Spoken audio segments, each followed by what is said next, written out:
My name's Devon. I'm the Director of Policy and Practice, and I'm here to show you some of the features of the Universal Benefit and Budgeting Calculator that we've developed. It's in use by housing associations, local authorities, and welfare-to-work providers across the country. I'm going to show you a case that, or a use case that we've developed for Aster, who have asked us to record this video to share. The software has been designed to be fast, engaging, and easy to use. So if you hover over, there's guidance around, say, what the definition of a dependent child is under the benefit system. So new advisors can get used to using the system quickly. And if you change the selection, that's the only time that you'll be expected to answer questions about children. So these additional questions weren't here before. What I'm going to do for you now is load up a saved case. So Sean here, if I click on show revisions, I can see some of what's changed for Sean. I'll just load one of the more recent reports.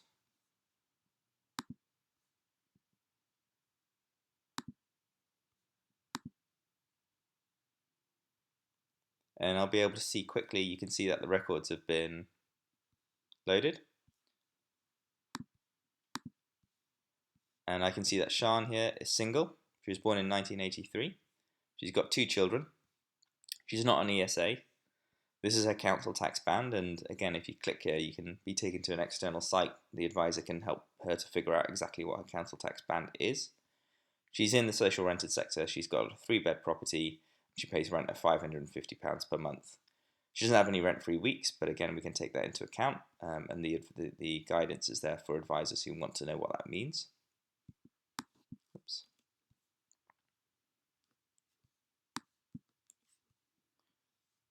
There's a few other more complex questions that you may only need to answer, things like new changes to the benefit system that we've just worked in, where we need to know when the housing benefit claim started, to take the family element into account, for example. We take into account council tax and council tax support as well. And here we can see that she's got 2 children. She does want to take free school meals into account in the context of her benefit claim, so we can calculate her entitlement and also what happens if she moves into work with free school meals as well. She's not on ESA. We can also see that there's no actual DLA or other support here. And again, you wouldn't need to answer that question. You can skip through it because there's no DLA. There's no other circumstances. There's no non-dependence, for example. And these labels can be customized for each individual client. She's got savings. She's also got other income, so she's receiving some child maintenance of £65 per week. And she is not in work at the moment, but we could take that into account if we wanted to. There are no work-related expenses. Her tax credits are similar to her previous year's earnings. This is a question that usually stumps people because on benefit calculators that asks you to know what your previous year's earnings are. On the whole, people skip that question, so we've tried to make it as easy as possible for the advisor to understand. I'm going to move forward, and you can see some alerts here. So it tells you that in this case she's not eligible for universal credit yet, based on where she lives. So her postcode was entered earlier. So we do those calculations automatically. It's defaulted to the current system. She will be affected, her housing benefit will be affected by the LHA cap in 2018. So that's what the LHA rate will be capped to when she moves across. And on a weekly basis, her benefits, and I can show you this as a different amount, so I'll show it as monthly. You might want to get her used to thinking about it in UC terms, for example. And it also tells you that she may be entitled to free school meals. Make sure that she's applied for that. So these alerts are there for the advisor and for the resident. She's getting job seekers allowance, child tax credit, housing benefit, and again you can see how that's treated here. So she might see a size criteria reduction because she's only entitled to 2 bedrooms based on the ages of her children. And you can see exactly how that's calculated, helpful for advisors who just want to be reassured as much as anything else. And again, it takes free school meals into account. She's receiving some other income. This is her child maintenance. You can compare the universal credit and the current system, so you can get to think about what might happen if she moves across. You can override information. So for example, if she's paying back arrears and that's being automatically deducted, that can be, you might want to just amend things like the base element. And it tells you how to claim benefits, so you can do income maximization immediately. So if it tells you that she's entitled to free school meals, but she hasn't applied for that yet, she can just click here, it'll take her to an external site. Then I'll move forward onto the budgeting element. One of the reasons Aster asked for this demo is that they're actually using the budgeting element to help with pre-tenancy calculations. So we've got rent, council tax, which was captured previously. Our system can help advisors to estimate things like water rates, gas. She's got a bit more information here to help. I'll show you why that's useful later on. Electricity, TV license, satellite and cable, home phone, internet, mobile phones, insurance. So all of her household bills are broadly, there's something in each one of those. Travel, she doesn't really use public transport. She's got a car, of which she spends £15 per week on petrol, some car insurance, road tax, maintenance. She's got housekeeping bills of her weekly shops, £80, school expenses, health and beauty, £50. And again, if you're working through this with an advisor, you can get them to pre-complete this, save it, and I'll show you how later, and just check that the values are correct. You might want her to say, if you look at other costs, £50 per month, savings, pets, but you might know that Christmas, Eid, £50 per month she puts aside, birthdays, £20 per month she puts aside. You might want her to sort of say, capture some other information, maybe provide evidence around, for example, where any of her energy bills, you might want her to record those. Debts is a good example of that. So she's got a rent arrears payment of £25 per week with an outstanding amount of £700. So you might want her to bring in some of the arrears information. You can see that there are other debts here, so some personal loans from friends and family. She's got a credit card payment. So we can take all of these additional costs into account. Maybe it's helpful to have some notes here for the next time she comes in. Or you could record this as an action with a target date of, say, a week today. I'll move forward, and the system automatically calculates, so she can see that she's got a cash shortfall each month of £33.64. It's still using monthly because that's what I changed it to before, but she's used to seeing figures on a weekly basis. So actually that's £7.76 per week. That's the level of shortfall she has. So you might actually be a little bit concerned, particularly if she's going to be affected by things like the LHA gap and the social rented sector in the future. You can hover over to see an overview of some of these amounts. I think that's helpful, but she probably, she may be aware that there are some financial issues coming in. So it's more important to help her to think about what she might be able to do about this. So we can help her to think about outcome guidance in the context of moving into work, taking up more work, perhaps saving money, perhaps looking at moving house, although we know that's harder and harder to do. We don't think that's appropriate in this case. There's only a small shortfall. So I'll move that out, so I don't need to answer questions about that or look into that in the future. But I think it's worthwhile looking at the others.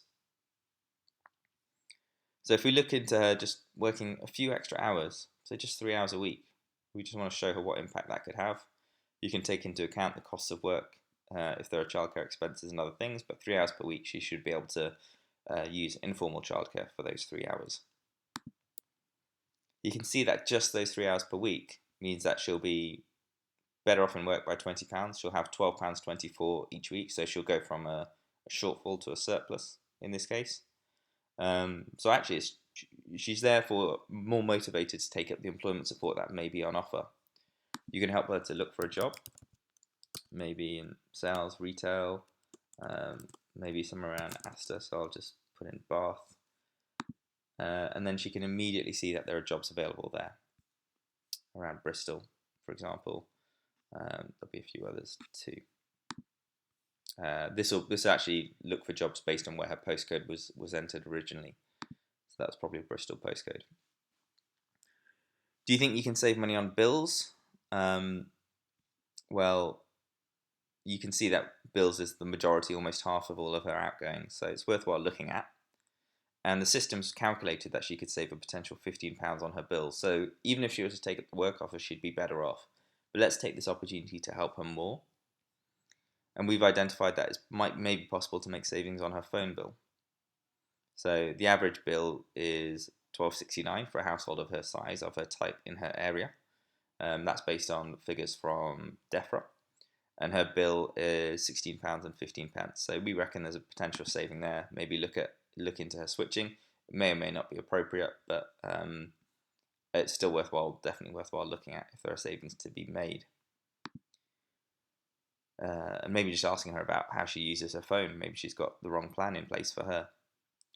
Do you think you could save money on other items? So there's only a small shortfall, but it might be worthwhile thinking about how much she spends on going out. I think that's probably £50 per month.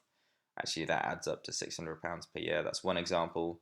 If I did it for me, spending a couple of pounds on coffees 2 or 3 times a week outside of the home, well, actually, that adds up to a small holiday by the end of the year. So sometimes it's helpful breaking this information down. We can see here that in terms of these other costs, it's actually Christmas and Eid, so she sets aside a good amount of money for that. And the same as going out, actually, so £600 on Christmas. And you might just want to think about it just helps the conversation to the advisor to have a conversation around some of these things of kind of how big that is, and helping her to think about things she might be able to do about that. If you had any questions about it, I'm doing this outside of office hours, but you can just leave us a message. If it were during office hours, you'd be able to chat immediately to our advisors and say, actually, Devon, feel free to contact me. In fact, I'll put